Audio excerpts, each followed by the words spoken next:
Hello. Hello. आवाज आ रही बच्चों?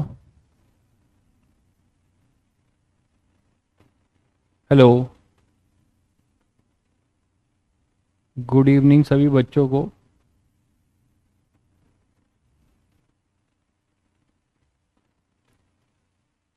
Good evening, good evening.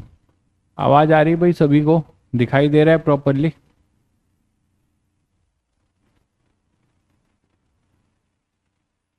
चलिए।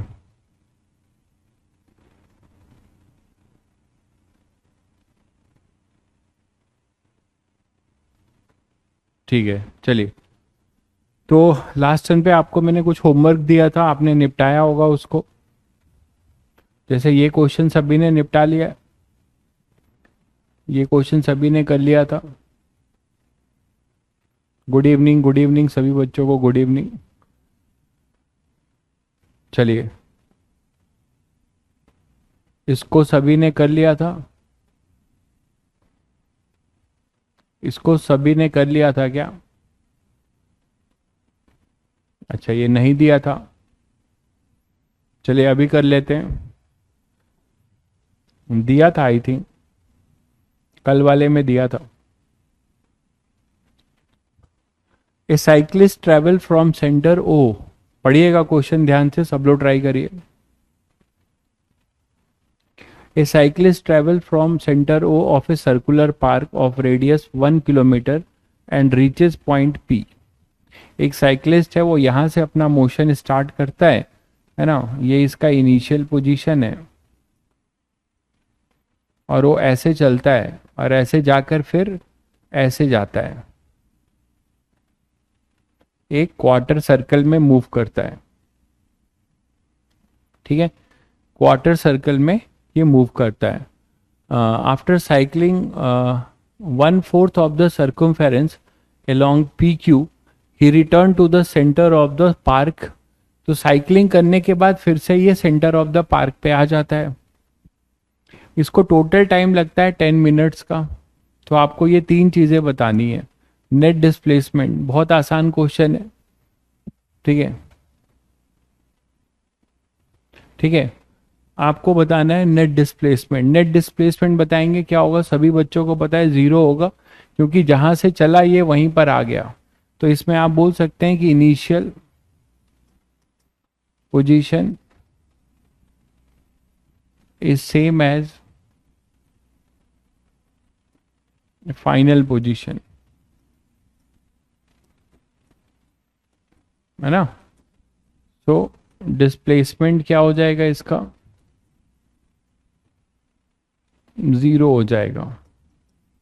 और जब डिस्प्लेसमेंट जीरो है तो डिस्प्लेसमेंट अपॉन टाइम टेकन, यही होता है अपना एवरेज वेलोसिटी। ठीक है, ये अपने पास हो जाएगा जीरो। तो ये हो जाएगा अपना जीरो। अच्छा, एवरेज वेलोसिटी क्या हो जाएगी?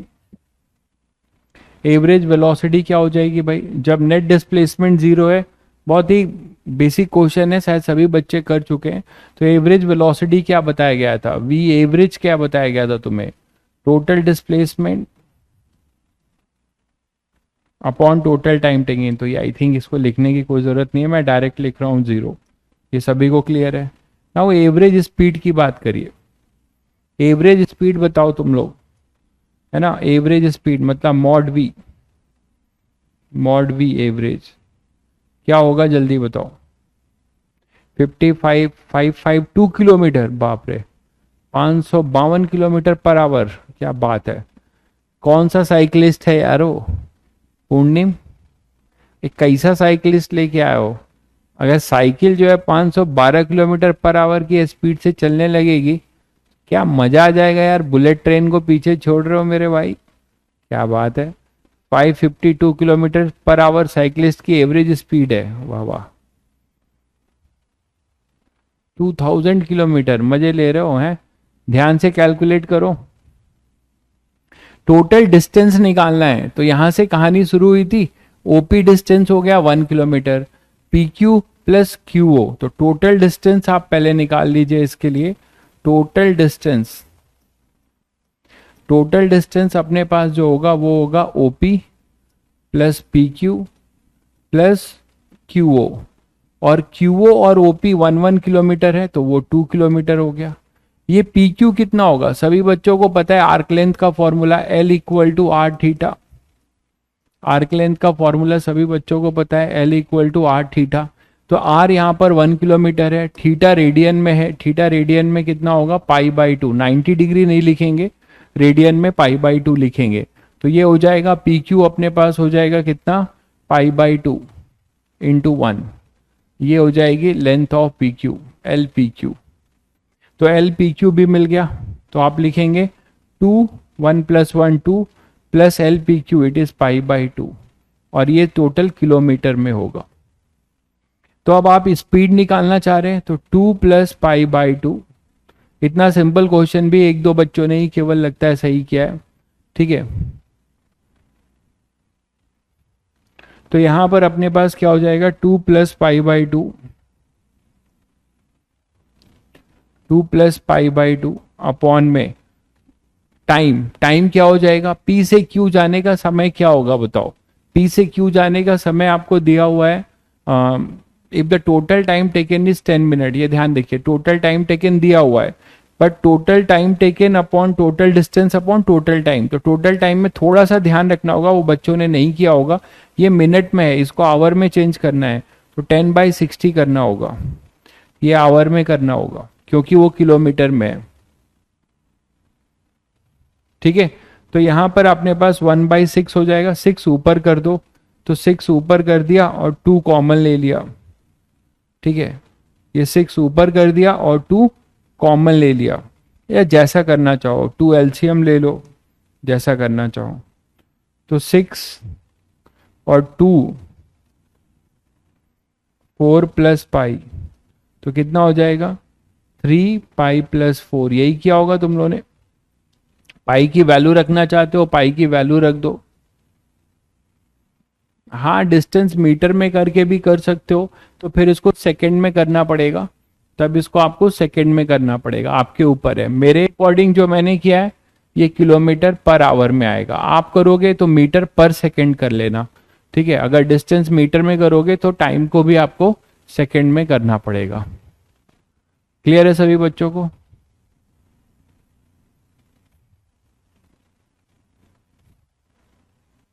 चलिए आगे बढ़े।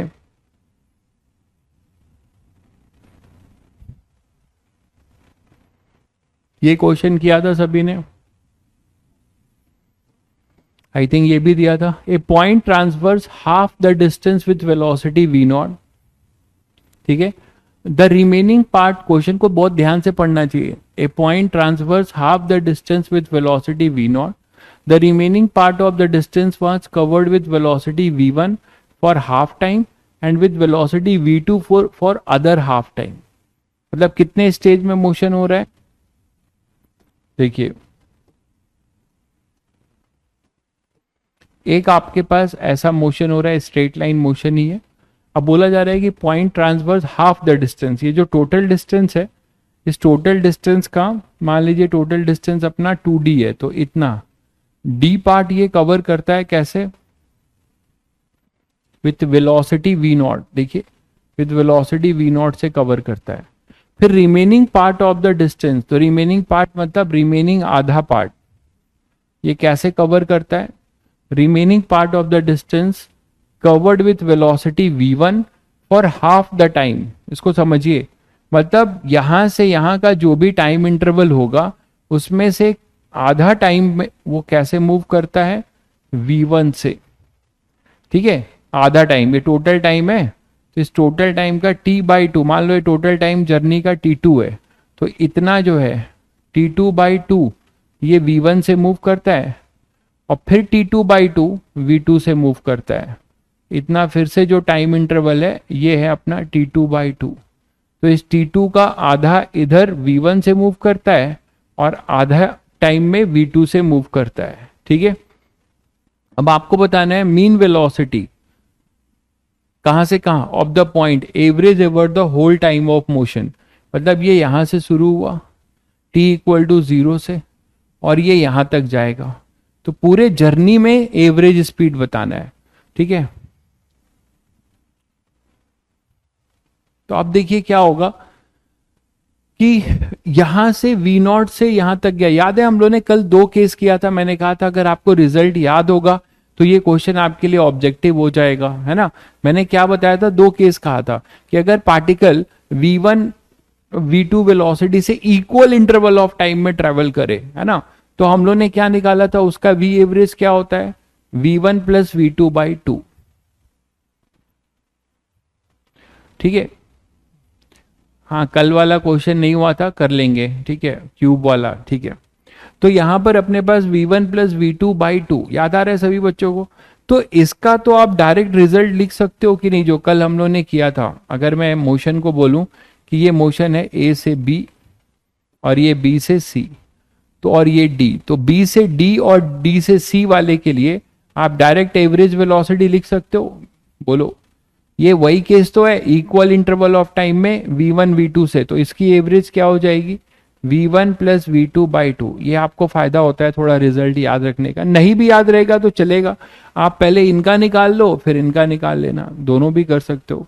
तो V1 प्लस V2/2। अब इसके, और अब आपके पास एक नया क्वेश्चन आ गया कि एक पार्टिकल है जो पहले हाफ में पहले डी डिस्टेंस वो V नॉट से चलता है और दूसरा डी डिस्टेंस वो इस वेलोसिटी से चलता है V1 प्लस V2/2 से। तो अब ये कौन सा केस बन गया यार, ये कौन सा केस बन गया कि इक्वल डिस्प्लेसमेंट कवर्ड, है ना, equal displacement covered, S distance covered किया V1 वेलोसिटी से चल के, फिर से एस डिस्टेंस ट्रेवल किया V2 से, याद है। तो इसका फॉर्मूला बताया था V एवरेज का, हम लोगों ने कल ही डिराइव किया है, 2V1 V2 upon V1 plus V2। तो ये अपने पास एक तरीके से V1 की तरह काम करेगा और ये अपने पास V2 की तरह। तो आप डायरेक्ट अब ये लिख सकते हो V एवरेज क्या हो जाएगा, 2V1, V1 के जगह V नॉट, V2 के जगह V1 प्लस V2/2 अपॉन में V1 प्लस V2, मतलब V not plus V1 plus V2, V1 plus 2V1 V2 upon V1 plus V2। शायद ये सभी बच्चों को क्लियर हुआ। कल वाला रिजल्ट मैंने डायरेक्ट यूज कर लिया। तो V एवरेज अब इसे सिंप्लीफाई कर देना बाकी है, पूरे जर्नी का मिल जाएगा। ठीक है, यहां से 2 से 2 कैंसिल कर लो और यहां से 2 ऊपर भेज दो, तो 2V not V1 plus V2 और यहां से ये 2V नॉट, तो 2V not plus V1 plus V2। मानते हो कि नहीं, तो ये आपका आंसर हो जाएगा। क्लियर है। तो इस तरीके से अगर आपको रिजल्ट याद है तो आप वहां से कर सकते हो, नहीं भी याद है तो भी कर सकते हो। आपको फिर पूरा डेराइव करना पड़ेगा, है ना, पूरा आपको डेराइव करना पड़ेगा और कोई बात नहीं है।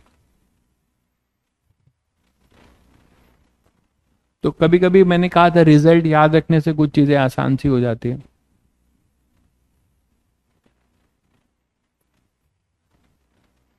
ठीक है,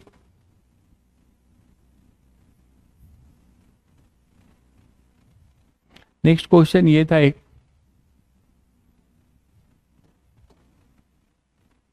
पढ़िएगा।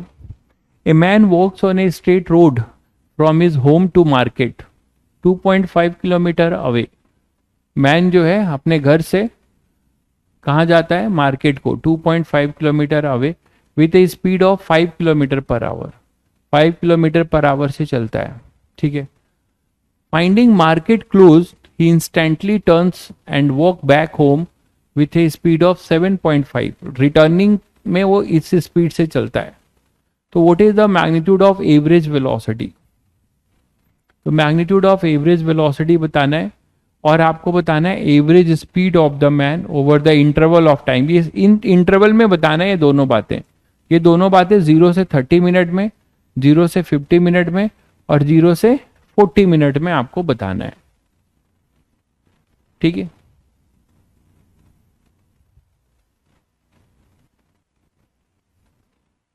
चलिए, तो सब किलोमीटर में ही है तो इसको हम आवर में चेंज कर लेंगे, हाफ आवर है, ये आवर में कितना हो जाएगा 50/60, मतलब 5/6 our,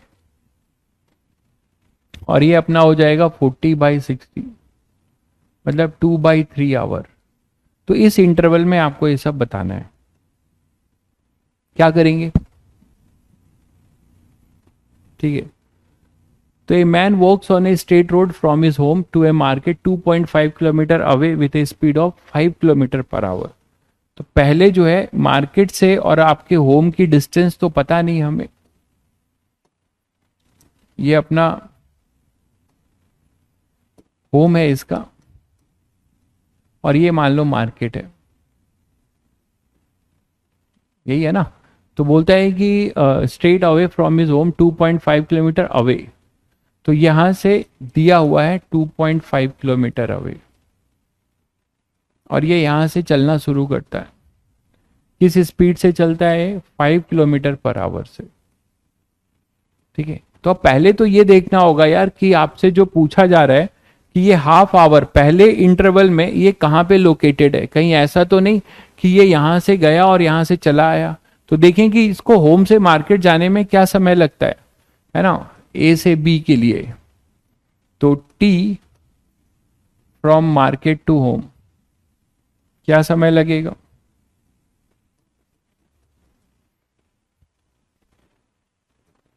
from market to home क्या समय लगेगा? मतलब उल्टा लिख रहा हूं, होम टू मार्केट कुछ भी लिख सकते हो। नहीं, लौटते वक्त तो इसकी स्पीड अलग हो जाती है, ये भी ध्यान रखना पड़ेगा।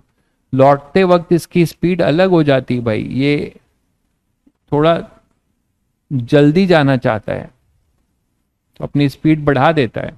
ठीक है, तो home to market, home to market के लिए टाइम लिया T1 और मार्केट टू होम के लिए T2। तो T1 बताएंगे आप लोग क्या होगा? कांस्टेंट स्पीड से मूव कर रहा है तो 2.5/5, मतलब ये हो जाएगा 0.5, मतलब 1/2 आवर। तो 1/2 आवर इसको टाइम लगता है। तो 1/2 आवर में आपसे पूछा है एवरेज वेलोसिटी और एवरेज स्पीड।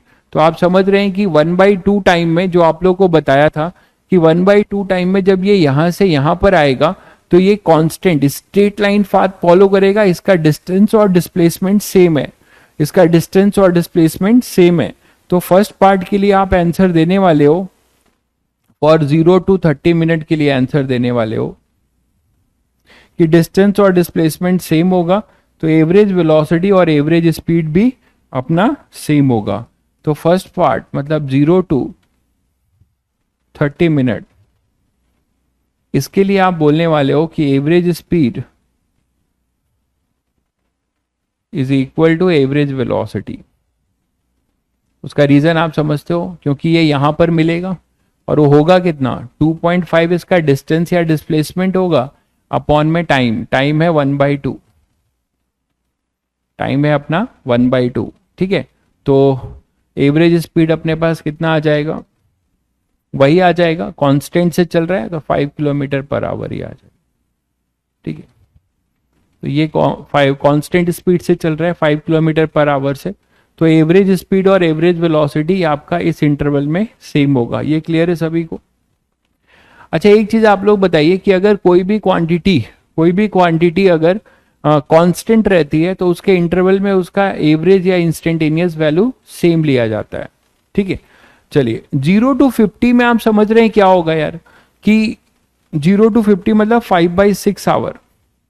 5/6 आवर कितना होगा बताओ? 5/6 आवर में अगर आप 1/2 आवर, इसकी ट्रिप का टाइम क्या है? रिटर्निंग का टाइम देखो जरा क्या है? T2 कितना हो जाएगा?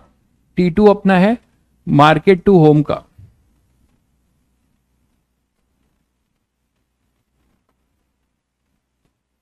ये समय कितना होगा? डिस्टेंस तो वही कवर करेगा 2.5, बट किस स्पीड से करेगा? 7.5 से। तो ये हो जाएगा 1/3 आवर। तो जाने का समय 1/2 आवर, आने का समय 1/3 आवर। ठीक है, तो आई थिंक इसको जब आप ऐड कर दोगे तो ये आपको जो दिख रहा है ये टोटल टाइम ट्रिप का है ना। तो 5/6 में ये यहीं पर होगा, अपने घर में बैठा होगा। जाने का 1/2 और आने का 1/3, तो कितना हो जाएगा? ये जहां से आया वहीं पे, जहां पर था वहीं पे आ गया। तो एवरेज वेलोसिटी क्या हो जाएगी इस केस में? 0, बिकॉज डिस्प्लेसमेंट 0 होगा। तो एवरेज वेलोसिटी सभी बच्चों को पता है कि अब यहाँ डिस्प्लेसमेंट जीरो होगा, इसका लोकेशन यहीं पर होगा। दिख गया सभी को? ये 5/6 क्या है? T1 प्लस T2 ही तो है यार। देख लो 1/3 1/2 प्लस 1/3, यही चीज तो आ जाएगी। मतलब ये यहां से चला फिर मार्केट से यहां आ गया, तो इस समय में फिर से अपने घर पर है वो, ठीक है, तो घर पे फिर से आ गया है वो, तो उसका डिस्प्लेसमेंट हो जाएगा जीरो। तो average velocity zero. But what about your average speed? Average speed तो होगा, और वो कितना होगा यार average speed? Total distance covered upon total time taken. तो इसमें एक चीज का ध्यान रहे कि टोटल डिस्टेंस कितना है? 2.5 का डबल, तो 2.5 इंटू 2 अपॉन में टोटल टाइम है 5/6, ठीक है। तो ये हो जाएगा अपने पास 5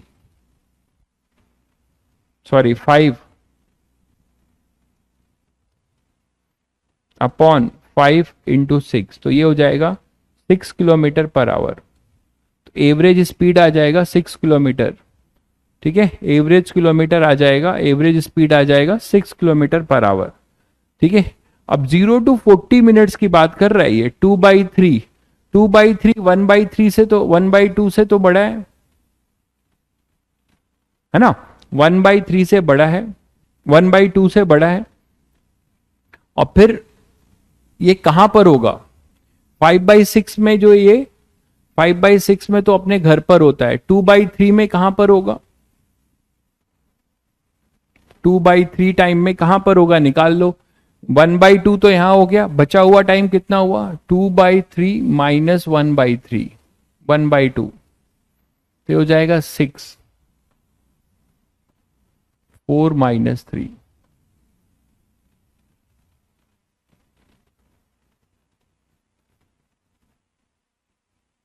और -2, ठीक है। तो ये हो जाएगा 1/6। तो बाकी बचा हुआ टाइम 1/6 ये बचा होगा, तो 1/6 टाइम में वो लौट रहा होगा। तो 1/6 टाइम में उसने कितना डिस्टेंस ट्रैवल किया? सेकेंड थर्ड पार्ट को मैं वहां ले लेता हूं दूसरी जगह, 0 to 40 मिनट्स दूसरे स्लाइड पे ले लेता हूं, जगह नहीं है।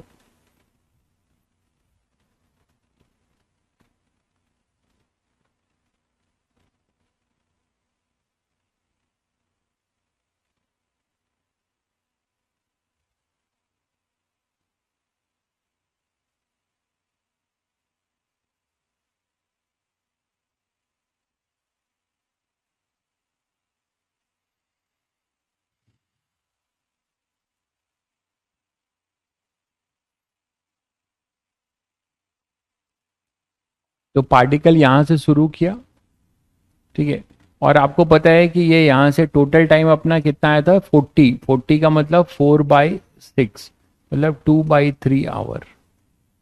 तो यहां से जब वो गया t=0 से, तो यहां तक तो जो टाइम लगा, वो टाइम लगा आपको कितना?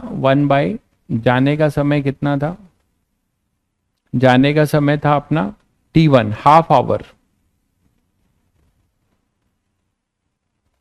है ना। होम टू मार्केट का समय कितना है?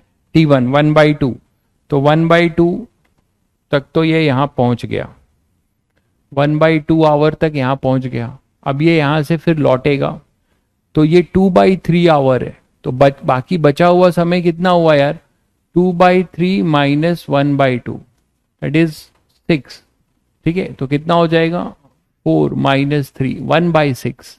तो अभी ये यहां से गया और ये यहां पे आ गया, फिर से ऐसे जा रहा है, तो ये समय एक्स्ट्रा कितना हो गया? 1/6 आवर, और ये है 1/2। कर लोगे अब? तो यहां से ये गया और ये यहां पे आया। अब आप देखो ध्यान से कि टोटल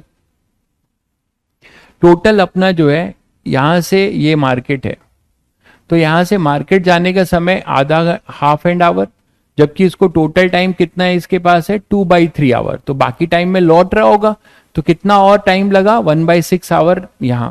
तो डिस्टेंस तो पूरा ये हो जाएगा इस जर्नी का ABC, ठीक है, डिस्टेंस पूरा ABC होगा। And what about your displacement? इतना पार्ट होगा। तो पहले देखें 1/6 आवर की ये दूरी कितनी होगी? BC डिस्टेंस कितना होगा? वो हो जाएगा 1/6 इंटू किस स्पीड से चलता है? 7.5 किलोमीटर, यही है ना।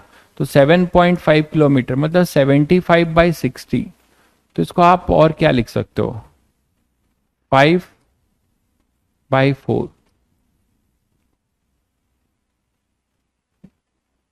बोलो,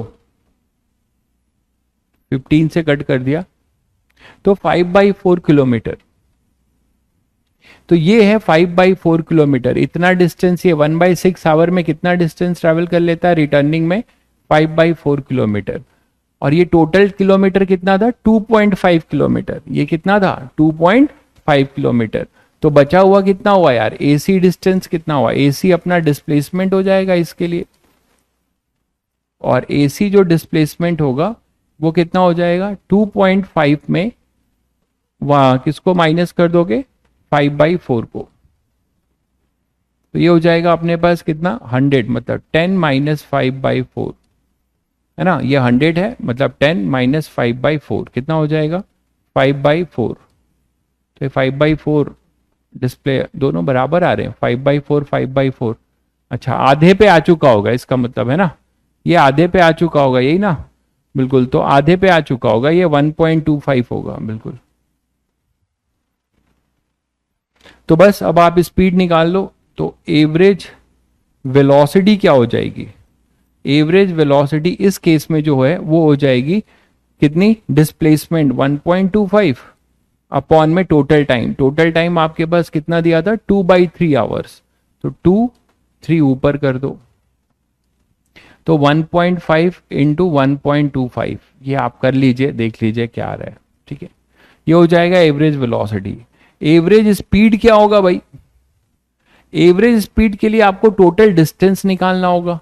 और टोटल डिस्टेंस कितना होगा, यहां से यहां का डिस्टेंस है 2.5 किलोमीटर। और फिर ये लौट के आया तो ये डिस्टेंस 5/4 किलोमीटर, जो आपने बताया 1.25 किलोमीटर। तो दोनों को ऐड कर दीजिए, ठीक है।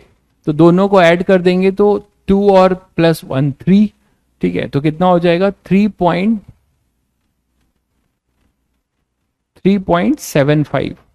तो 3.75 इसका टोटल डिस्टेंस होगा अपॉन में टोटल टाइम। टोटल टाइम तो वही है अपना कितना, 2/3। तो 2 × 3, इसे सॉल्व कर लीजिएगा आप लोग। तो 3.75 इंटू 1.5, इसको सॉल्व करेंगे तो आपको एवरेज स्पीड मिल जाएगा। ये क्लियर है सभी बच्चों को। नितेश बाबू कह रहे हैं रिपीट। तो रिपीट में देखो, मैं ये बता रहा हूं कि ये लिखा हुआ है, जो सेकेंड पार्ट है 40 में है ना, उसको टाइम आपको ये दिया हुआ है। इससे आपको तुरंत समझ में आया कि ना ये अभी पूरा मार्केट पे होगा, ना ही ये घर पे होगा। पहले दो टाइमिंग में एक बार वो केवल मार्केट में था और दूसरे टाइम में वो ट्रिप कंप्लीट करके घर पे आ गया, ठीक है। तो अब ये बीच में कहीं पर है, ठीक है। तो बीच में कहीं पर है तो आप नहीं निकाल पाओगे कि यहां से घूम के आया तो टोटल डिस्टेंस हो गया 2.5 प्लस एक्चुअल पाथ प्लस यहां पर कितना 1.25। और जबकि डिस्प्लेसमेंट हमेशा इनिशियल से फाइनल पोजीशन होता है, तो ये वाला डिस्टेंस डिस्प्लेसमेंट हो जाएगा, ठीक है। क्लियर है सभी बच्चों को। चलिए,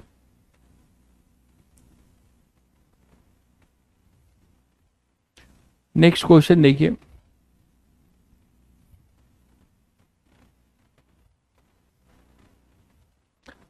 एवरेज एक्सेलरेशन की बात कर रही है, बहुत बच्चे अभी इनको नहीं समझ पाएंगे तो इसको अभी हटा रहा हूं। ये करिए, ये भी यूनिफॉर्म एक्सेलरेशन का केस है, ओके। चलिए फिर यूनिफॉर्म एक्सेलरेशन का केस कर लेते हैं पहले। अब तो अभी तक हम लोगों ने क्या पढ़ा कि हम लोगों ने एवरेज वेलोसिटी पढ़ा, ठीक है, इंस्टेंटेनियस वेलोसिटी पढ़ा, और हमने डिस्प्लेसमेंट वर्सेस टाइम ग्राफ में एरिया अंडर द कर्व हमें डिस्प्लेसमेंट देता है, ठीक है। एरिया अंडर द कर्व हमें क्या देता है, डिस्प्लेसमेंट। और उसका जो टेंजेंट है डिस्प्लेसमेंट वर्सेस क्यूब वाला क्वेश्चन, मुझे याद नहीं आ रहा है क्या था क्यूब वाला क्वेश्चन, वो स्लाइड है ही नहीं इसमें, हैंड रिटन थी ना इसीलिए स्लाइड नहीं है। कर लेंगे अभी, ठीक है, कर लेंगे अभी, पहले थोड़ा पढ़ लेते हैं अब। तो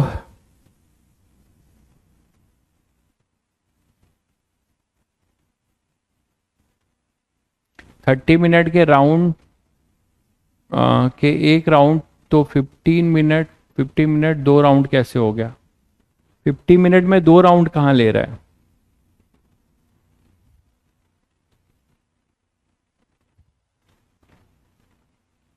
50 मिनट्स में 2 राउंड ले रहा है क्या? 2 राउंड तो नहीं ले रहा था, ले रहा है क्या?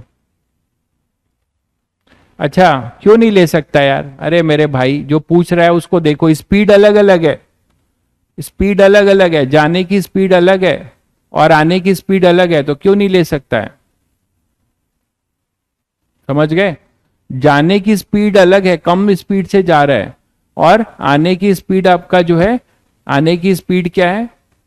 आने की स्पीड बढ़ गई है, तो स्पीड आपका चेंज हो गया है। ठीक है, चलिए, तो नेक्स्ट अब हम लोग पढ़ते हैं average acceleration and instantaneous acceleration.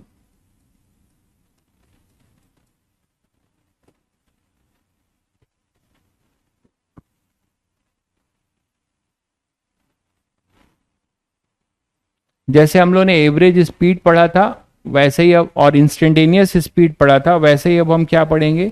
Average acceleration and instantaneous acceleration. ध्यान दीजिएगा, तो एवरेज एक्सेलरेशन और इंस्टेंटेनियस एक्सेलरेशन जो है, मैं, ये तो सभी बच्चे अब जान चुके हैं कि जब भी एवरेज की बात होती है, ठीक है, जब भी एवरेज की बात होती है तो हम क्या करते हैं?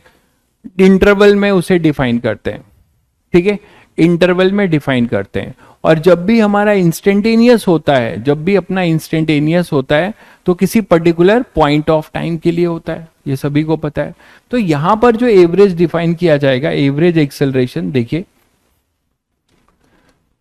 एवरेज एक्सेलरेशन, तो एवरेज एक्सेलरेशन आप यहां पे डिफाइन करते हो, change in velocity upon time taken for the change,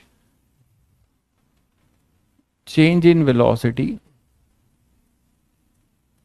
upon time taken for the change,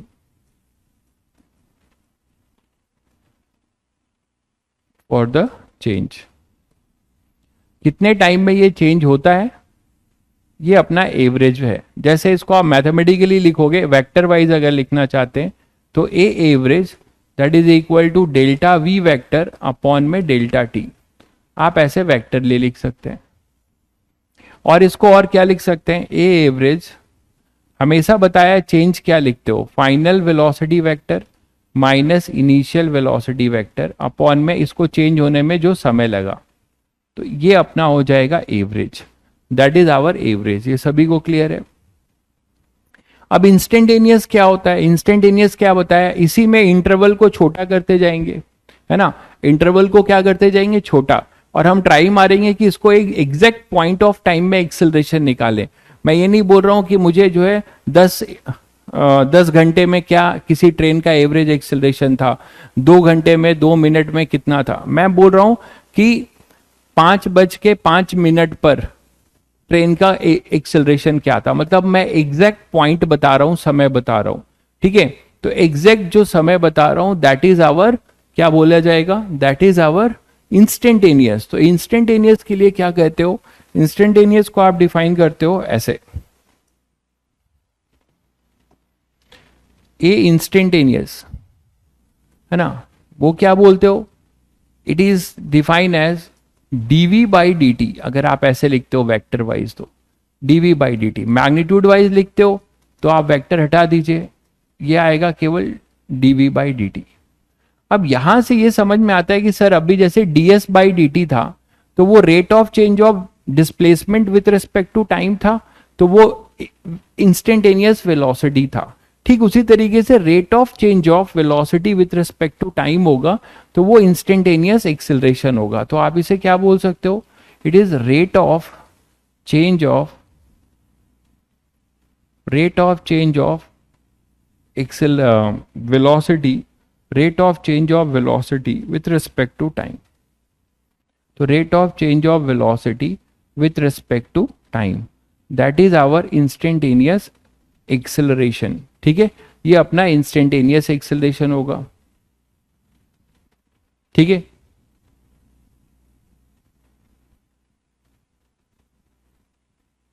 चलिए, तो rate of change of velocity with respect to time आ गया और instantaneous acceleration.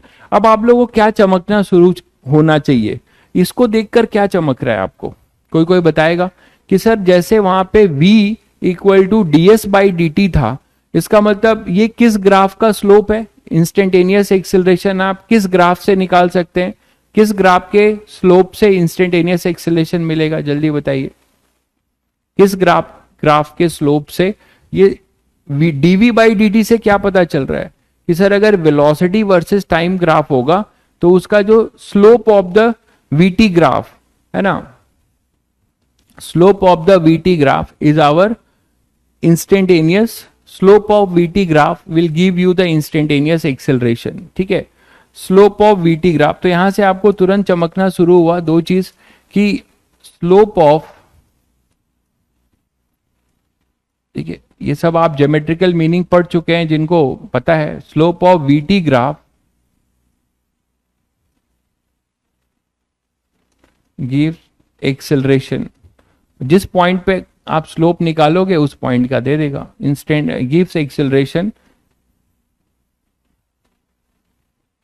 Eight any point.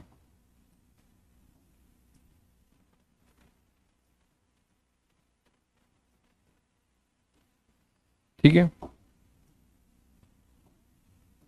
ये है, आप यहां से देख के ये बता पा रहे हो slope of VT graph gives acceleration. जैसे slope of displacement versus time graph क्या देता था, वेलोसिटी, वैसे ही स्लोप ऑफ वीटी ग्राफ क्या देगा, एक्सेलरेशन। कुछ रटना नहीं है आपको, आप यहां पर डीवी बाई डी टी देख के ही समझ पाओगे कि सर वीटी ग्राफ का जो स्लोप है वो हमें क्या दे देगा,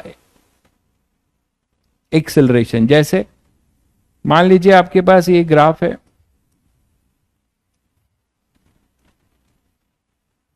ठीक है, एक ग्राफ मैंने ऐसे बनाया है, दूसरा ग्राफ मान लो मैंने ऐसे बना दिया।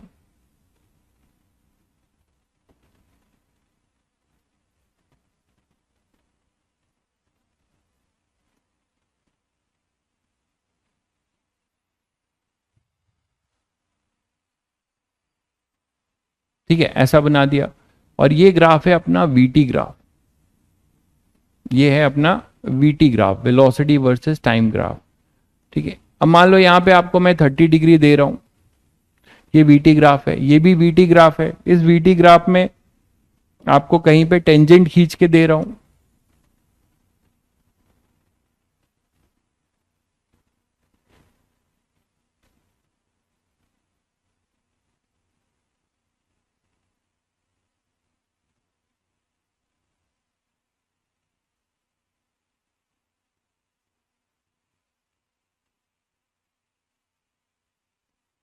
ठीक है, ये दे दिया मान लो टेंजेंट, या फिर आपके पास टेंजेंट ऐसा हो गया।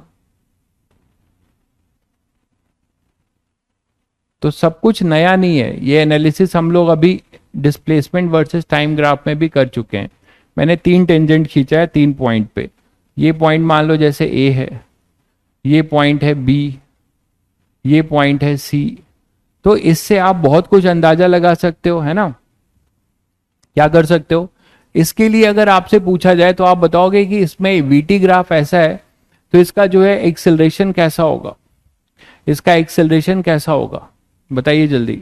बिल्कुल, वेरी गुड, यूनिफॉर्म एक्सेलरेशन का ग्राफ है, क्योंकि ये स्ट्रेट लाइन है। तो आपको पता है कि स्ट्रेट लाइन का स्लोप हमेशा क्या होगा, कांस्टेंट। तो slope of VT graph, slope of, अभी आपने पढ़ा कि वीटी ग्राफ गिव्स एक्सेलरेशन। ठीक है, तो अगर slope of VT graph straight line होगा, इफ वीटी ग्राफ, आपने क्या प्रेडिक्ट किया कि VT graph is a straight line,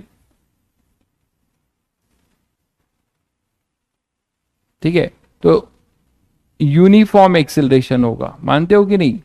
तब अपना क्या होगा, यूनिफॉर्म एक्सेलरेशन। जैसे कि डिस्प्लेसमेंट वर्सेस टाइम ग्राफ अपना कैसा था, स्ट्रेट लाइन था, तो वो यूनिफॉर्म वेलोसिटी बोला जाता था। उसी तरीके से वीटी ग्राफ अगर स्ट्रेट लाइन होगा तो क्या बोला जाएगा, यूनिफॉर्म एक्सेलरेशन। और इसका एक्सेलरेशन क्या होगा, इसका स्लोप बताया है tan थीटा, tan 30 डिग्री। तो ए कितना हो जाएगा अपना 1/√3, मीटर पर सेकेंड स्क्वायर। किसी भी समय में आप ए बोलोगे तो कांस्टेंट रहेगा, ये रहेगा। ठीक बात है। अब अगर इसकी बात करते हो तो आपको वीटी ग्राफ एक कर्व है, तो हर कर्व का जो टेंजेंट का एंगल होगा, ये एंगल अलग है, ये अलग है, इसका एंगल थीटा 0 है।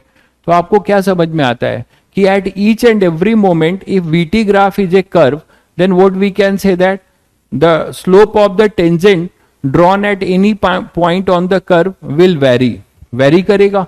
ठीक है, तो यहां पर जैसे मान लीजिए मैं बोल रहा हूं कि यहां पे 60 डिग्री है, ठीक है, ये अपना यहां पे मान लीजिए ये 30 डिग्री है, ठीक है, तो और ये अपना 0 है, तो यहां का एक्सेलरेशन बताएंगे क्या होगा, ए क्या होगा, tan 60, तो कितना हो जाएगा ये √3 मीटर पर सेकेंड स्क्वायर। इस पॉइंट का एक्सेलरेशन इंस्टेंटेनियस पूछा जा रहा है, इस पर्टिकुलर पॉइंट का एक्सेलरेशन, इस सी पॉइंट का, AC acceleration of C point क्या हो जाएगा, कौन सा एंगल लेंगे, ये एंगल नहीं लेंगे, कितना लेंगे, हमेशा एंटी क्लॉकवाइज वाला 180 - 30 ये एंगल होगा, तो tan 180 - 30 ये एंगल लेंगे, तो कितना हो जाएगा अपने पास -tan 30, tan 180 - 30 minus tan theta होता है, तो -1/√3 मीटर पर सेकेंड। दिख रहा है सभी को। तो इससे ये भी समझ में आता है सभी बच्चों को कि यहाँ पे एक्सेलरेशन जो है अपना क्या होगा, नेगेटिव डायरेक्शन में है। यहाँ पे एक्सेलरेशन आपको क्या बताया जा रहा है कि एक्सेलरेशन यहाँ पे नेगेटिव डायरेक्शन में है। यहाँ पे एक्सेलरेशन क्या हो जाएगा, 0 हो जाएगा। ठीक बात है, तो एक्सेलरेशन यहां पर अपना क्या हो जाएगा, 0 हो जाएगा। ये सभी को क्लियर है। तो आप यहां से एक बात देख पा रहे हैं कि जैसे जैसे आप अगर कर्व है, तो आपने यहां पे क्या कंक्लूड किया कि if VT graph is a curve, तो वो क्या रिप्रेजेंट करेगा, रिप्रेजेंट क्या, non uniform acceleration. Non uniform acceleration मतलब हर टाइम पे उसका एक्सेलरेशन बदलता रहेगा। ठीक है, तो इसका और क्या मतलब है कि इक्वल इंटरवल ऑफ टाइम में चेंज इन वेलोसिटी अलग अलग हुई है। ठीक है, तो ये नॉन यूनिफॉर्म हो जाएगा। यहां तक क्लियर है सभी को। तो this is our non uniform. ठीक है, अगर आपको मैं ये बोलूं कि एक ग्राफ ऐसा दे दूं, तो ये भी यूनिफॉर्म बोला जाएगा।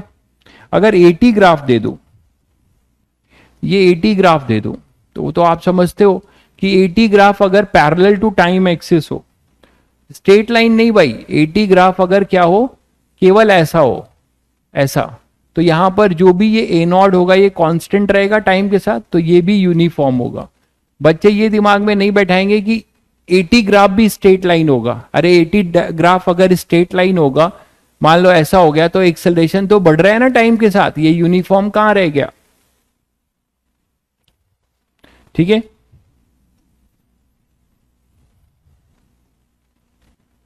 तो यूनिफॉर्म एक्सेलरेशन,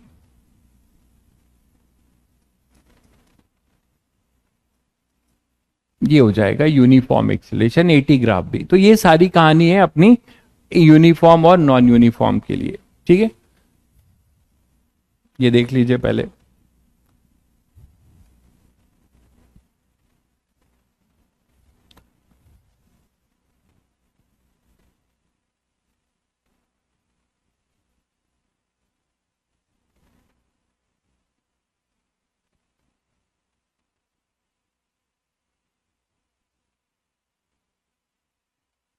ठीक है, चलिए।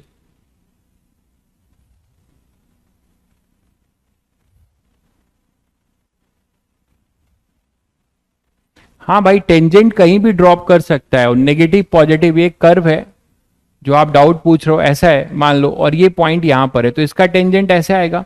इसको नेगेटिव पॉजिटिव एक्सिस से मतलब नहीं होता है, इसको एंगल से मतलब होता है, जो हमेशा कहां से लिया जाता है, पॉजिटिव एक्स एक्सिस से एंटी क्लॉकवाइज में। इसके इस इंटरसेप्ट से इसको लेना देना नहीं है। इंटरसेप्ट नेगेटिव पॉजिटिव कहीं भी, टेंजेंट जो है इंटरसेप्ट कहीं भी कट कर सकता है।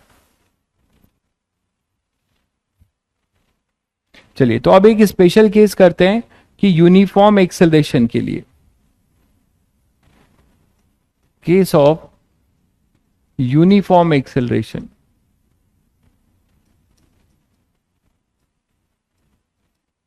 Case of uniform acceleration. अगर यूनिफॉर्म एक्सेलरेशन की बात कर लेते हैं, यूनिफॉर्म एक्सेलरेशन आपने पढ़ा कि उसमें एक्सेलरेशन क्या होगा, कांस्टेंट। अब इस कांस्टेंट एक्सेलरेशन को हम क्या कर रहे हैं, वन डायमेंशन के लिए, uniform acceleration in one dimension motion, case of uniform acceleration in one dimension motion.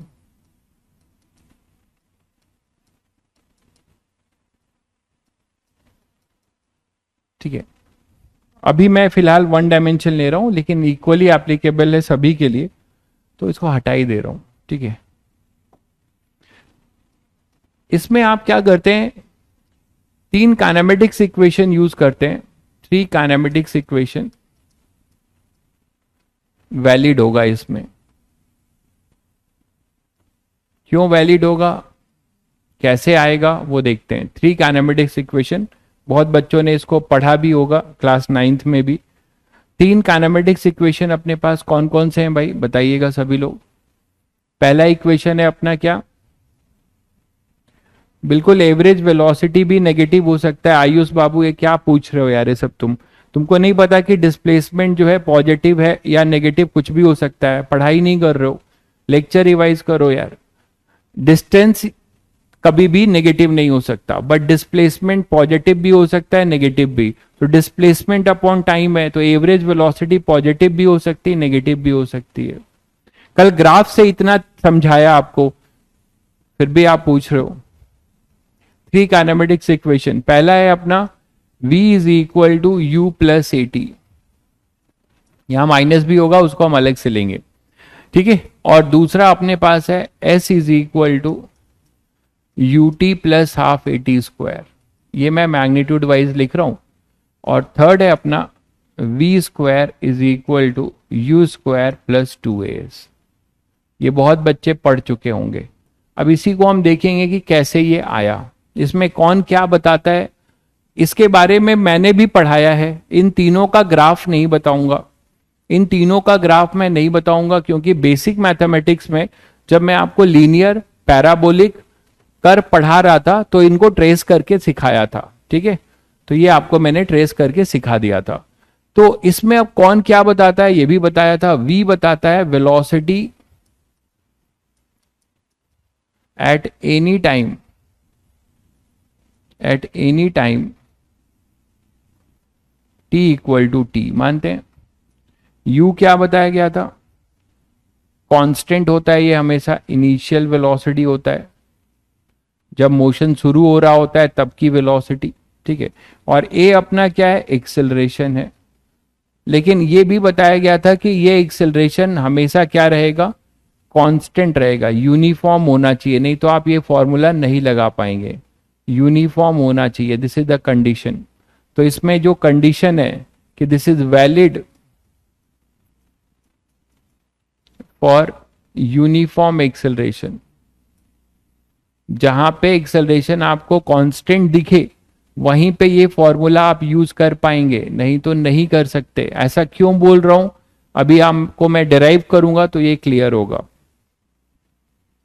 तो आपको मिला v equal to you plus A T, ठीक है, और s equal to U T plus half A T square में क्या बताया था, s क्या होता है, s होता है displacement, not distance. Remember, s जो होता है वो डिस्प्लेसमेंट है भाई, ये सब मैं बता चुका हूं जब ग्राफ पढ़ाया था तो।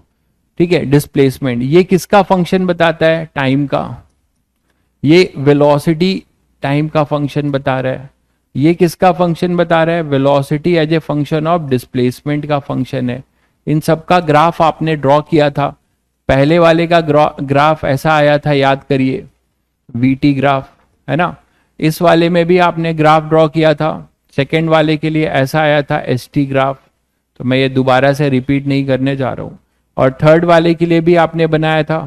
थर्ड वाले के लिए ग्राफ बताया था कि पहले पैराबोलिक होगा, U V square equal to 2as, है ना, उसको फिर ऊपर शिफ्ट कर दोगे, तो ऊपर आप उसे शिफ्ट कर दोगे ग्राफ को, तो वो पैराबोलिक नेचर होगा। ठीक है, तो ये बेसिक बातें आपको पता थी। अब ये सीखते हैं कि ये फॉर्मूला कहां से आया, इसको डेराइव करना सीखते हैं।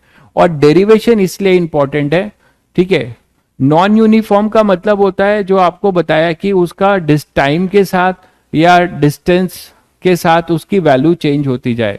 सत्यम बाबू, ये बताया जा चुका है। नॉन यूनिफॉर्म का मतलब होता है कि वो अपने किसी टाइम इंटरवल में या जहां पे वो अपना डिस्टेंस ट्रेवल कर रहा है तो वो क्या हो, unequal displacement travel in equal interval of time is our non uniform velocity.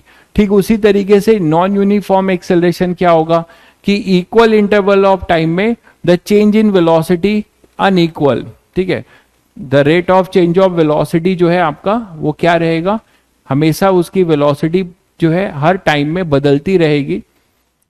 Sorry, acceleration जो है अपना हर टाइम पे बदलता रहेगा, तो वो अपना क्या हो जाएगा, वो क्या हो जाएगा अपना नॉन यूनिफॉर्म एक्सेलरेशन। ठीक है, ये बताया जा चुका है सब। अभी डेरिवेशन पे आते हैं, और ये डेरिवेशन इसलिए इंपॉर्टेंट है क्योंकि जो डेरिवेशन का अप्रोच होगा वही अपना जो है क्या होगा, प्रॉब्लम सॉल्विंग का अप्रोच। अगर आप डेरिवेशन सीख जाएंगे तो इसी से आप क्वेश्चन सॉल्व करना सीखेंगे। तो हमें पहला फॉर्मूला डिराइव करना है, उसके लिए कंडीशन ये ली जा रही है कि एक पार्टिकल है, ठीक है, वो स्ट्रेट लाइन मोशन कर रहा है, particle moving in a straight line. मैं जिससे डिराइव कर रहा हूं वो ये लेके चल रहा हूं, particle moving in a straight line. और क्या कर रहा है ये, t इक्वल टू 0 पे, ये जिससे स्टार्ट हो रहा है u मीटर पर सेकेंड से स्टार्ट हुआ, किसी time t equal to t पे जनरल इसने कितनी वेलोसिटी गेन की v, और ये एक्सेलरेटेड मोशन कर रहा है, कांस्टेंट एक्सेलरेशन है, एक्सेलरेशन इसका कांस्टेंट है। अब आप सभी को पता है कि अगर किसी पार्टिकल के पास एक्सेलरेशन है तो उसका वेलोसिटी हर इंस्टेंट पे बदलेगा। ठीक है, तो वेलोसिटी हर इंस्टेंट पे बदलेगा बट एक्सेलरेशन हमारा कांस्टेंट है, तो वेलोसिटी बदलेगा और उसका डिस्प्लेसमेंट चेंज होगा। तो हमने बोला कि t इक्वल टू टी में इसने मान लो s डिस्प्लेसमेंट ले लिया। ठीक है, हमें पहला इक्वेशन डिराइव करना है, ये वाला देखिएगा। तो इसको डिराइव करने के लिए आप एक्सेलरेशन की डेफिनेशन से स्टार्ट करिए। एक्सेलरेशन क्या बोलता है, इंस्टेंटेनियस एक्सेलरेशन क्या होता है, dv बाई dt। सभी को अभी पता चला कि एक्सेलरेशन जो होता है सर वो dv बाई dt होता है। ठीक है, तो यहां पर a, एक बच्चा पूछ रहा है कि a अगर 0 होगा तो क्या वेलोसिटी हमेशा कांस्टेंट होगी। देखिए, वेलोसिटी जो है अगर एक्सेलरेशन 0 है, ठीक है ना, एक्सेलरेशन आपके पास 0 है, इसका मतलब चेंज ऑफ वेलोसिटी नहीं है। चेंज ऑफ वेलोसिटी दो तरीके से हो सकती है, या तो उसका मैग्नीट्यूड चेंज हो, या उसका डायरेक्शन चेंज हो, या दोनों चेंज हो। तो ये तीनों चीजें होंगी तो अपना क्या हो जाएगा, एक्सेलरेशन आएगा। अगर एक्सेलरेशन 0 है, ठीक है, तो आप क्या बोल सकते हैं, अगर एक्सेलरेशन 0 है तो वेलोसिटी बिल्कुल यूनिफॉर्म वेलोसिटी है। आप इससे भी समझ सकते हैं। डायरेक्शन की जब आप बात करते हैं भाई, तो बिल्कुल सही कह रहे हैं, ये चीज शायद बच्चों को पता नहीं इसीलिए वो कंफ्यूज हो रहे हैं कि आप जैसे यूनिफॉर्म सर्कुलर मोशन की बात करते हैं कि मान लीजिए ये यहां भी v है, यहां भी v है, यहां भी v है, यहां भी v है, ये कांस्टेंट वेलोसिटी से मूव कर रहा है। लो, तो आप बोलोगे सर ये कांस्टेंट वेलोसिटी से मूव कर रहा है, इसका मतलब यहां पर एक्सेलरेशन 0 है। सर नहीं भाई साहब, अभी आप आगे थोड़ा बड़े हो जाएंगे, 1 महीने बाद तो पढ़ेंगे कि यहां पर एक एक्सेलरेशन होता है सेंटर की तरफ, जिसे हम कहते हैं सेंट्रीपिटल एक्सेलरेशन, जो डायरेक्शन चेंज होने के वजह से आता है। एक एक्सेलरेशन 80 होता है टेंजेंशियल, जो इसके मैग्नीट्यूड चेंज होने से है। तो अगर वेलोसिटी कांस्टेंट है तो यहां पे आप बोलेंगे कि टेंजेंशियल एक्सेलरेशन अपना 0 है। ठीक है, तो अभी आप उस पर मत आइए, अननेसेसरी सब लोग कंफ्यूज करेंगे। तो इसीलिए मैंने कहा कि अगर मोशन 1 डायमेंशन है, अगर मोशन 1 डायमेंशन है देखिएगा, और एक्सेलरेशन 0 है, तो बिल्कुल जो है हमारी वेलोसिटी क्या रहेगी, कांस्टेंट रहेगी। बट ऐसा आप तभी बोल सकते हैं जब मोशन कैसा हो, 1 डायमेंशन हो। मोशन 1 डायमेंशन में आप बिल्कुल श्योर बोल सकते हैं कि अगर एक्सेलरेशन 0 है तो वेलोसिटी हमारी कांस्टेंट होगी। किसमें, 1 डायमेंशन में, बाकी किसी में नहीं। क्योंकि उसमें डायरेक्शन चेंज होने की पॉसिबिलिटी है। तो चलिए यहां से कहानी शुरू करते हैं। तो अब आप बताइए कि dv इक्वल टू a के साथ dt को रख दीजिए। अब आप देखिए ये टाइम t इक्वल टू 0 में इसको इंटीग्रेट करिए, क्योंकि आपको क्या चाहिए, velocity as a function of time चाहिए, याद आ रहा है, ठीक है, velocity as a function of time चाहिए। तो dv equal to integral a dt, t equal to 0 पे आपने क्या बोला था, वेलोसिटी कितनी है, u है। देखिए t इक्वल टू 0 पे आपने माना था u, किसी time t equal to t पे ऐसे लिमिट लगाते हैं, जहां अगर इधर हम जो टाइम की लिमिट रखेंगे उसी के अकॉर्डिंग यहां वेलोसिटी की लिमिट रखी जाएगी, ठीक है। तो ये dv का इंटीग्रेशन सबको पता है, वो v होता है, dx का जैसे x होता है, u से v इक्वल टू, अब यहां आ जाओ, यहां तुम्हें पता चल गया कि सर यहां पर एक्सेलरेशन का क्या करें। तो एक्सेलरेशन मैंने तुम्हें बताया ये कांस्टेंट है, तो इंटीग्रेशन वाला रूल याद करो कि कोई भी कांस्टेंट अगर है तो वो इंटीग्रेशन साइन के बाहर हो जाता है। तो आप लोगों को शायद ये पता चला कि इस फॉर्मूले में हम क्या मान के चल रहे हैं कि अपना एक्सेलरेशन जो है, एक्सेलरेशन अपना क्या है, कांस्टेंट, तभी हम उसे इंटीग्रेशन साइन के बाहर निकाल रहे हैं, नहीं तो ऐसा नहीं कर पाते। तो ये बाहर निकला और dt का हो गया t, ये हो जाएगा 0 से t। तो अपर लिमिट v का v minus lower limit v के लिए u हो गया a, अपर लिमिट t और ये माइनस t इक्वल टू 0 पे 0। तो finally you are getting your result u प्लस at। आपने पहला फॉर्मूला ये डिराइव किया, ठीक है। और इस फॉर्मूले से क्या सीखा, ये ज्यादा जरूरी है, फॉर्मूला डिराइव करना से ज्यादा जरूरी है कि आपने इससे क्या सीखा। आपने इससे बहुत बड़ी बातें सीखी। क्या क्या सीखा भाई, आपने सीखा कि भाई सबसे पहले तो हमारा ये जो आप जानते हो कि अगर velocity as a function of time दिया होगा, देखिए आपने क्या सीखा जो आप जनरल क्वेश्चंस में सॉल्व करेंगे, क्योंकि बहुत बच्चों को ये पता नहीं चलता कि सर कब हम इंटीग्रेट करेंगे, कब हम डिफरेंशिएट करेंगे, ठीक है। तो यहां से देखिए जो रटते हैं वो भूलते हैं, आपको रटना नहीं है। Acceleration velocity as a function of time दिया है, और मान लो आपको क्वेश्चन में पूछा जाए कि आप मुझे acceleration as a function of time बता दो, तो आपको तुरंत चमकना चाहिए कि sir velocity as a function of time दिया है, और अभी हमने फॉर्मूला पढ़ा है a equal to dv by dt। तो v जो है टाइम का फंक्शन है, तो हम dt के रिस्पेक्ट में उसको डिफरेंशिएट कर देंगे, बिल्कुल। तो a equal to dv by dt। तो सभी को क्लियर हो गया अब कि हम यहां से जब यहां आना होगा तो डिफरेंशिएट करेंगे, सभी को क्लियर हो गया। जब हम vt से एक्सेलरेशन निकालना चाहेंगे तो हम उसे डिफरेंशिएट करेंगे।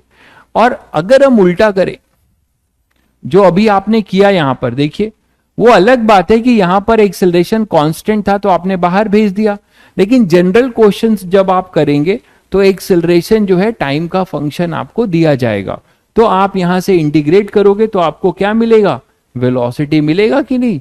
तो उल्टा जब आप करेंगे, मतलब एक्सेलरेशन दिया हो और वेलोसिटी निकालना हो, तो आप क्या करेंगे, इंटीग्रेट करेंगे, a dt करेंगे। तो एक्सेलरेशन में a dt को इंटीग्रेट करेंगे तो वेलोसिटी मिलेगा, और वेलोसिटी को डिफरेंशिएट कर देंगे तो एक्सेलरेशन मिलेगा। तो ये आपने बड़ी बात सीखी। और इससे भी बहुत बड़ी बात आपने क्या सीखी कि sir dv by dt acceleration है, इसका मतलब ये क्या दे रहा है, स्लोप ऑफ vt ग्राफ। तो कुछ रटना नहीं है, स्लोप ऑफ vt ग्राफ। आपने इस एक्सप्रेशन को देख के ही समझ लिया कि सर dy बाई dx तो स्लोप देता है, तो उसी तरीके से slope of vt graph give acceleration, ये अभी आपने देखा भी। तो आप मुझे बताओ इसको देखकर क्या समझ पा रहे हो, इसको देखकर क्या चमक रहा है तुम लोगों को, इसको देखकर क्या चमक रहा है, जल्दी बताओ। इंटीग्रल a dt कुछ t1 से t2 अगर होगा तो इसको देखकर तुम्हें क्या चमक रहा है,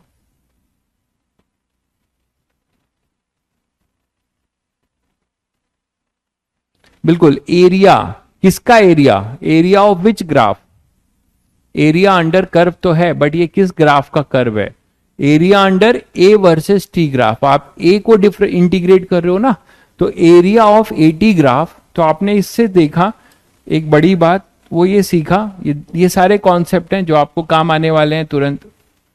तुरंत तुरंत न्यूमेरिकल में आप यही सबसे न्यूमेरिकल जो है इजिली सॉल्व कर लोगे। तो मैंने कहा कि मान लो ऐसा है ये, ठीक है, और ये कुछ t equal to T time है, t1 टाइम तक है, ये t इक्वल टू 0 से ग्राफ शुरू हो रहा है। तो ये जो एरिया अंडर 80 ग्राफ है, तो एरिया अंडर 80 ग्राफ क्या देगा, बोलो जल्दी, गिव्स क्या देगा, देखिए क्या देगा। इसको आप इंटीग्रेट करते हो, यहां पे ये इंटीग्रेट किए हो, तो area under 80 graph gives change in velocity, velocity नहीं बोलोगे, चेंज इन वेलोसिटी बोलोगे कि नहीं बोलोगे, ठीक है, वेलोसिटी गलत हो जाएगा। इंटीग्रेशन ए डी टी, देखो ये t1 से t2 ले लो या 0 से t ले लो, जो भी बोलते हो, और इधर आपने क्या लिया था dv, और ये होगा u से v, तो ये चेंज देगा ना यार। क्या मिलेगा यहां से, v final minus v initial, तो ये चेंज देगा। तो ये हमेशा ध्यान रखना कि 80 ग्राफ, एरिया अंडर 80 ग्राफ जो है वो आपको हमेशा क्या देगा, चेंज इन वेलोसिटी, क्योंकि हमें क्या मिलेगा, v माइनस u मिलेगा, final velocity minus initial velocity, ये जो चेंज है that will give you area under 80 graph. अगर हाँ हमारी इनिशियल वेलोसिटी मान लो 0 हो जाए, मतलब पार्टिकल 0 वेलोसिटी से स्टार्ट करता है, एक्सेलरेटेड मोशन है, तो पार्टिकल 0 वेलोसिटी से स्टार्ट करेगा। कार आप एक्सेलरेट करते हो तो 0 से एक्सेलरेट करते हो तो धीरे धीरे उसकी वेलोसिटी गेन होती है, उसको एक्सेलरेशन मिला है तो उससे उसकी वेलोसिटी धीरे धीरे बढ़ रही है। तो 0 से अगर हमारा वेलोसिटी, अगर कोई पार्टिकल स्टार्ट करता है, तब आप बोल सकते हो कि हमारी जो फाइनल वेलोसिटी है वही जो है v है। तो जब भी पार्टिकल अगर रेस्ट से स्टार्ट होगा तब तो आप बोल सकते हो कि इसका एरिया अंडर द कर्व हमें उस समय का वेलोसिटी देगा। लेकिन अगर पार्टिकल की इनिशियल वेलोसिटी कुछ है तो always your area under the curve will give you change in velocity. तो ये दो इंपॉर्टेंट बात आपको क्वेश्चंस के लिए बताए गए कि वीटी ग्राफ के बारे में। वीटी ग्राफ का स्लोप आपको एक्सेलरेशन देगा, ठीक है, और यहां से आपने 80 ग्राफ के बारे में सीखा कि 80 ग्राफ का एरिया अंडर द कर्व आपको क्या देगा, चेंज इन वेलोसिटी। ठीक है, ये सारे ग्राफ आपके हर जगह काम आएंगे, मतलब कॉन्सेप्ट जो है इसके बिना क्वेश्चन नहीं सॉल्व कर पाएंगे। तो ये सब कॉन्सेप्ट आपको जान ही जाना है, और आपको पता है कुछ रटना नहीं है, इंटीग्रेशन ए डी टी है तो वहां से आप कर लेंगे। सेकेंड फॉर्मूला डिराइव करने जा रहे हैं, वो क्या था, वो था S equal to U T plus half A T square, यही था। तो इसको डिराइव करने के लिए हमें क्या चाहिए, displacement as a function of time. Situation यही था अपना, सिचुएशन वही पुराना था कि हमने इसको लिया है ऐसा कि पार्टिकल जो है initial velocity t equal to 0 से शुरू करता है with initial velocity u having a constant acceleration a, और किसी time t equal to t में ये कितना डिस्प्लेसमेंट कवर करता है, कोई s डिस्प्लेसमेंट कवर करता है, ये सिचुएशन है। तो हमें यही displacement as a function of time निकालना है कि टाइम के साथ कैसे डिस्प्लेसमेंट चेंज हो रहा है, सब ये वन डायमेंशन है। तो अब आप क्या करोगे, कहानी शुरू करोगे, डिस्प्लेसमेंट है तो आप इसके वेलोसिटी की डिफिनेशन से कहानी शुरू करोगे।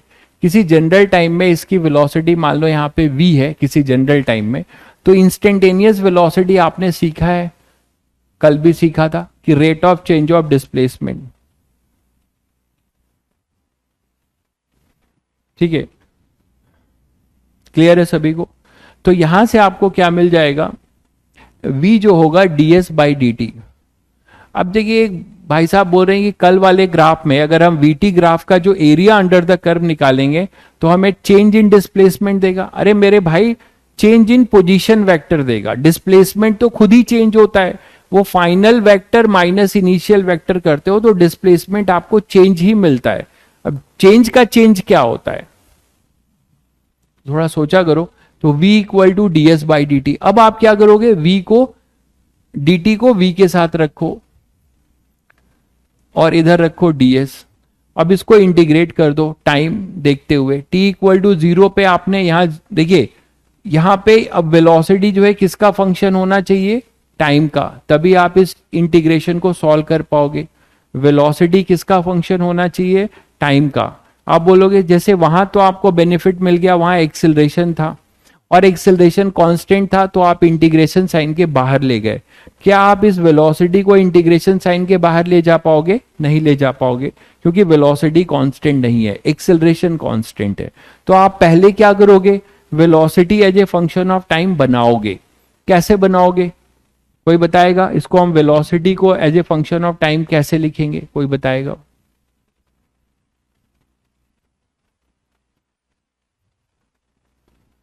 वेलोसिटी को बिल्कुल very good, v equal to हम लिखेंगे फर्स्ट इक्वेशन। पहला इक्वेशन आपने अभी डिराइव किया है और वो यही बताता है कि velocity as a function of time ही बताता है।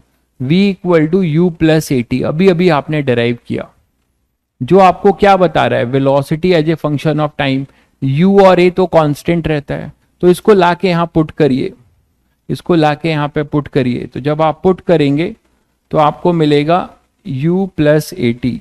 तो आपने velocity as a function of time यहां पे लिख दिया।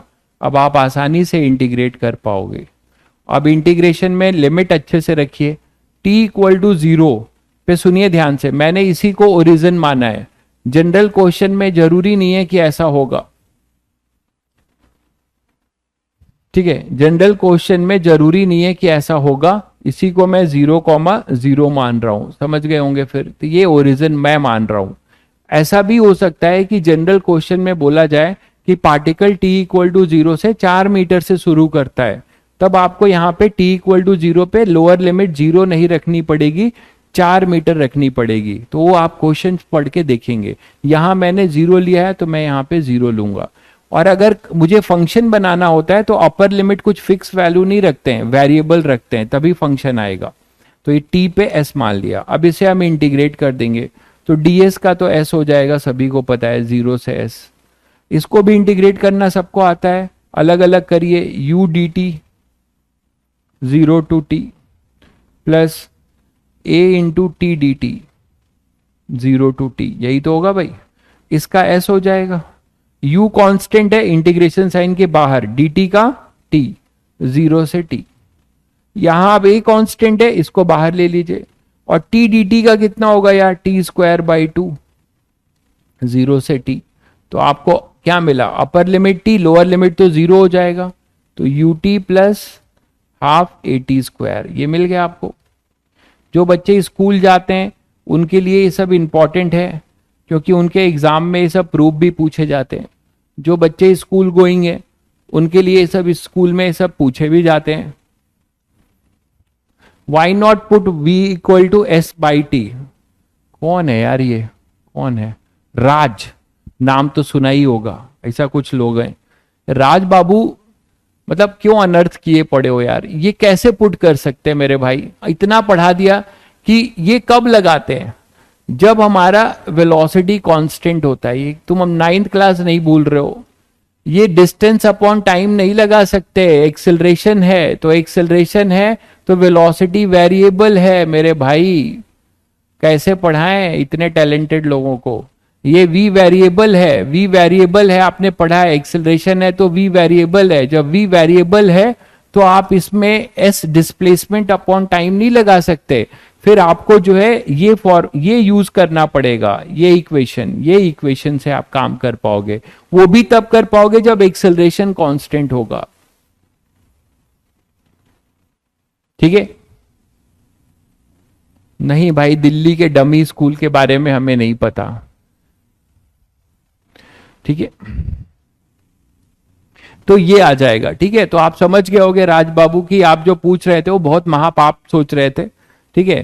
कि आप v by T displacement equal to velocity upon time, ये आप यहां नहीं कर सकते, क्योंकि वेलोसिटी आपकी क्या हो रही है?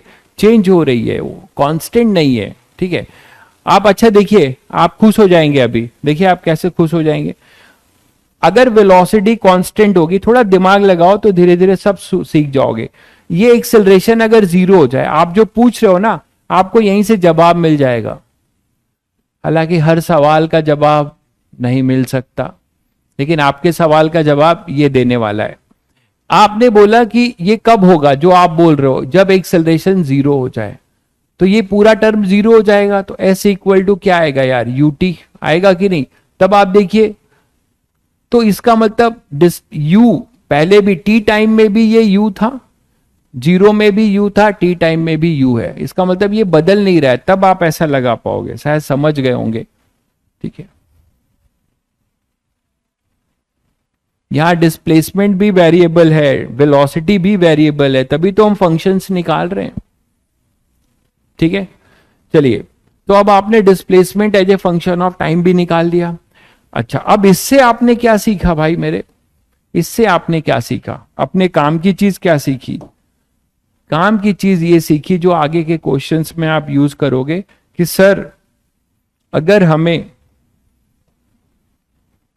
Displacement as a function of time दिया हो, जो कल आपने निकाला था, displacement as a function of time दिया हो और आपको फाइंड करना हो velocity as a function of time, क्या करेंगे फटाफट बताइए, कैसे यहां तक पहुंचेंगे, कैसे आप यहां पहुंचेंगे, जल्दी बताइए। अगर आपको displacement as a function of time दिया है और आपको velocity as a function of time चाहिए, कैसे पहुंचेंगे इस पे। बिल्कुल डिफरेंशिएट करेंगे, कैसे चमका तुम्हें, कैसे चमका भाई, हमें सबको पता है कि DV by sorry DS by D T is our instantaneous velocity, तो हम इसको क्या करेंगे, डिफरेंशिएट। एक भाई साहब पूछ रहे थे शुरू से ही कि कब इंटीग्रेट कब डिफरेंशिएट, कल ही से पूछ रहे थे, तो मैं उनको बता दूं कि डीएस बाई डी करेंगे। अब उल्टी कहानी होगी जो हुई है यहां पर, देखिए आपको velocity as a function of time था, तो आपको यहां से क्या मिल गया, displacement as a function of time, तो उल्टा चलेंगे, मतलब velocity as a function of time question में दिया होगा और रिक्वायर्ड होगा क्या निकालने के लिए, displacement as a function of time, तो आप इसे इंटीग्रेट करेंगे वी डी टी, जहां से जहां बोला जाए, T1 से T2 जहां से आपसे बोला जाए। ठीक है, तो ये अपना होगा। यहां से और क्या चमका जो आप पहले भी पढ़ चुके हो, इसको देखकर क्या चमक रहा है कि slope of displacement versus time graph gives instantaneous velocity, gives velocity, है ना। स्लोप ऑफ, इसको देख के क्या चमक रहा है भाई कि slope of S versus T gives V. ठीक है, इसको देखकर क्या चमक रहा है, जो कल भी किया था तुम लोगों ने, एरिया अंडर वीटी ग्राफ, इसको देखकर क्या चमका कि ये जो अपना वीटी ग्राफ है, इसका जो एरिया अंडर द कर्व होगा T1 से T2 का, ये जो एरिया अंडर द कर्व है, ये यहां से यहां तक का क्या दे देगा, डिस्प्लेसमेंट। ये हमने किया भी कल, एरिया अंडर वीटी। मैं फिर एक बार ये सब बता दे रहा हूं, वीटी ग्राफ, क्योंकि जिनको ये सब चीजें नहीं आएंगी आगे के क्वेश्चन में लौट जाएंगे वो। Area under VT graph gives displacement. और आपने इसमें क्या सीखा था यार, कि अगर यही मॉड वर्सेस, इसी को मैं अगर मॉड वर्सेस टी कर देता था, मॉड वर्सेस टी कर देता था, तो शायद आप समझ गए थे कि क्या मिलेगा आपको। मॉड वर्सेस टी में क्या मिला था, जल्दी बता दो। डिस्टेंस मॉड वर्सेस टी में, area under speed versus time graph.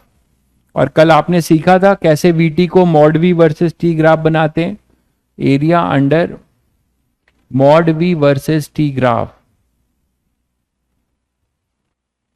Gives क्या, बोलो जल्दी, डिस्टेंस। तो ये सेकेंड इक्वेशन आपने डिराइव किया और उससे ये चीज कंक्लूड किया फिर से, जो आप पहले से जानते हो। ठीक है,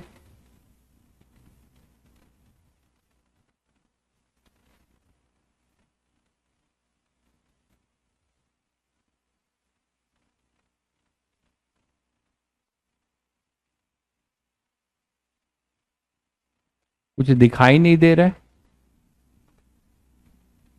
क्यों नहीं दिखाई दे रहा है, टाइम हो गया। अरे ऐसा ना बोलो यार तुम लोग, अभी कहाँ टाइम हुआ, 5:30 टाइम होता है, मैंने भी घड़ी बांध रखी है। ठीक है,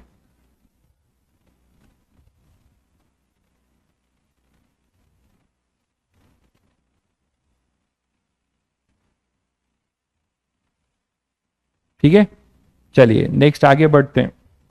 last but not least, third, V square is equal to U square plus 2s।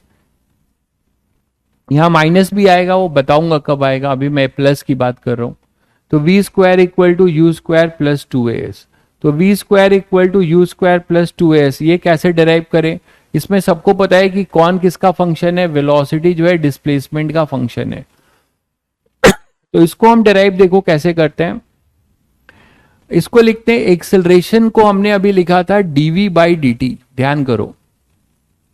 तो इसी एक्सेलरेशन को आपको मैंने डिफरेंशिएशन में चेन रूल भी बताया था, dv by ds into ds by dt, ऐसे लिख सकते हैं कि नहीं? इसमें कोई आपको नाराजगी तो नहीं, क्योंकि ये ds कैंसिल होगा, एक्सप्रेशन सेम मिलने वाला है। जैसे ही आपने इसको ये लिख दिया तो आप इसको क्या बना सकते हो, ds बाई dt क्या होगा, v, तो आप इसको v dv बाई ds लिख सकते हैं। तो आपने एक नई चीज सीखी कि एक्सेलरेशन को हम dv बाई dt भी लिख सकते हैं, ठीक है, एक्सेलरेशन को हम dv बाई dt भी लिख सकते हैं, ठीक है, और v dv बाई ds भी लिख सकते हैं, v dv बाई ds। आप बोलोगे सर कब क्या लिखेंगे, कैसे पता चलेगा?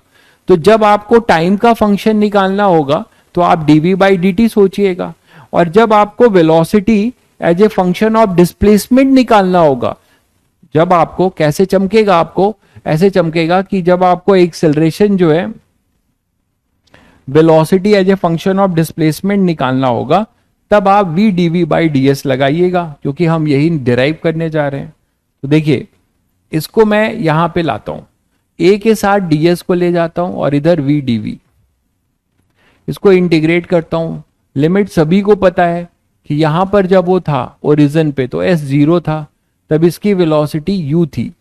किसी time t equal to t पे जो उसने s डिस्टेंस जब ट्रैवल किया तो उसकी वेलोसिटी कितनी हो गई, v।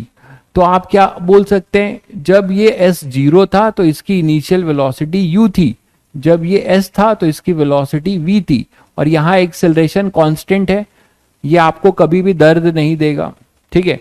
ये इसको आप तुरंत एक्सेलरेशन को बाहर ले जा सकते हैं। बट अच्छे क्वेश्चन जो जनरल क्वेश्चंस आप करेंगे उसमें acceleration as a function of displacement दिया जाएगा, उसमें आपको acceleration as a function of displacement दिया जाएगा। तो उसके सहारे आप velocity as a function of displacement निकाल सकते हैं। तो यहां से a बाहर करिए और ये हो जाएगा ds 0 से s, और ये हो जाएगा, इसको इंटीग्रेट ही कर दो ना, एक स्टेप क्यों बेकार लिख रहे हैं।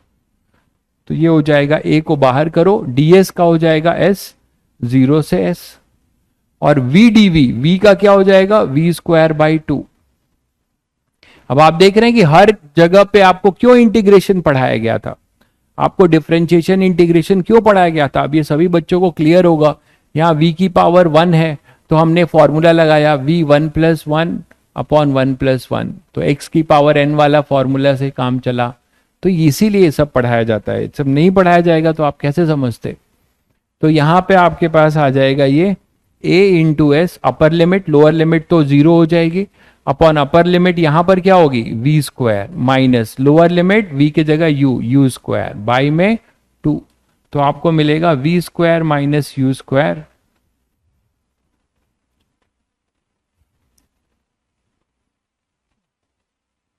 v square minus u square equal to 2as, ठीक है। तो v स्क्वायर आ जाएगा u स्क्वायर प्लस 2as, यही आपको डेराइव करना था, ठीक है। तो डेरिवेशन तो ठीक है, बट आगे के लिए हमने एक बहुत बड़ी बात सीखी, और ये सीखा कि जब भी हमें क्वेश्चन में रिक्वायरमेंट होगा किस चीज का, कि अगर हमें मान लो acceleration as a function of displacement दिया गया हो, हमें velocity as a function of displacement दिया गया हो, और यहां से हमें पहुंचना हो acceleration as a function of displacement निकालना हो, तो आप क्या करेंगे, जल्दी बताइए। Velocity as a function of displacement आपको दिया जाए, ये दिया है मान लो, आपको निकालना क्या है, acceleration as a function of displacement. तो आप क्या करेंगे, डिफरेंशिएशन, ए इक्वल टू अभी अभी आपने पढ़ा डीवी बाई डी टी भी लिख सकते हैं, या ये फॉर्मूला क्या लिख सकते हैं, v dv by d s. तो v dv by d s use करिएगा। v ऑलरेडी s का फंक्शन है और dv बाई डी एस करोगे तो हमें s का ही फंक्शन मिलेगा। तो ओवरऑल आपको एक्सेलरेशन जो है as a function of displacement मिल जाएगा। इस पे क्वेश्चंस करेंगे तो अभी और क्लियर होगा आपको। अच्छा, अब उल्टा सोचो कि आपको ये दिया हो, जैसे अभी आपने देखा कि acceleration as a function of displacement दिया हो और ये निकालना हो, तो आप क्या करेंगे, इंटीग्रेशन, बोलिए आप इसको क्या करेंगे, integration A D S, S1 से S2, SI से SF, है ना, ऐसे बोल सकते हो। तो आपको क्या मिल जाएगा, इंटीग्रेशन ए डी एस कर दोगे, एक्सेलरेशन को डिस्प्लेसमेंट के साथ रख के आप इंटीग्रेट कर दोगे, तो आप बोलोगे सर ये तो आपने बाहर ले लिया। मैंने यहां बाहर लिया क्योंकि यहां एक्सेलरेशन कांस्टेंट था, लेकिन अब मैं क्या बोल रहा हूं, आपको acceleration as a function of displacement दिया होगा तो यहां पुट कर देना, वहां से आप ये निकाल लेना। ठीक है, तो इस पे अभी क्वेश्चंस करेंगे बहुत ढेर सारे, तो आपको और भी क्लियर होगा। तो ये जो भी आज मैंने आपको बेसिक्स बातें बताई है, इसको आपको बहुत ध्यान से रखना है। ठीक है, दो ही बातें हैं, एक आप वीटी ग्राफ पढ़े हो, वीटी ग्राफ का स्लोप तुरंत आपके दिमाग में आएगा कि वीटी ग्राफ का स्लोप मतलब ds by D T, sorry dv by D T, तो सर वो तो एक्सेलरेशन दे देगा। फिर आपने पढ़ा कि वीटी ग्राफ का एरिया अंडर द कर्व, तो sir area under the curve VT graph का v equal to ds by D T, D T को उधर ले गए तो इंटीग्रेशन v डी टी, तो वो हमें डिस्प्लेसमेंट दे देगा। तो वीटी ग्राफ का area under the curve displacement दे देगा। एटी ग्राफ का एरिया अंडर द कर्व क्या दे देगा, चेंज इन वेलोसिटी। उसी तरीके से वीटी ग्राफ का स्लोप क्या दे देगा, तो वीटी ग्राफ का स्लोप बोलोगे तो it is DV by D T, तो तुरंत तुम्हें पता चल जाएगा कि सर वो एक्सेलरेशन दे देगा, a equal to dv by D t होता है। तो बच्चों का आज जो भी पढ़ाया गया इसको अच्छे से रिवाइज कर लेना। ठीक है, होमवर्क के नाम पे आपका आज यही है। ठीक है, इसको अच्छे से रिवाइज कर लेना क्योंकि कल इस पे करेंगे, कल नहीं, फिर हम लोग मिलेंगे कब, ट्यूसडे को हम लोग मिलेंगे, हाँ ट्यूसडे को मिलेंगे। तो ट्यूसडे को जो है आप लोग जो है ये कर लेना, ठीक है, रिवाइज कर लेना। आपने डीपीपी कंप्लीट कर ली सभी, वेक्टर तक की डीपीपी कंप्लीट कर ली सभी बच्चों ने।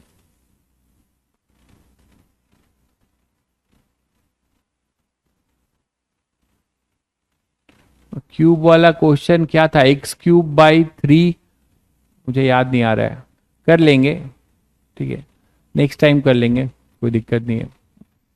तो किसी से नहीं हुआ वो क्वेश्चन, अरे उसको डिफरेंस सुनो, क्यूब वाले क्वेश्चन में डिस्प्लेसमेंट दिया है, उसको एक बार डिफरेंशिएट कर लो।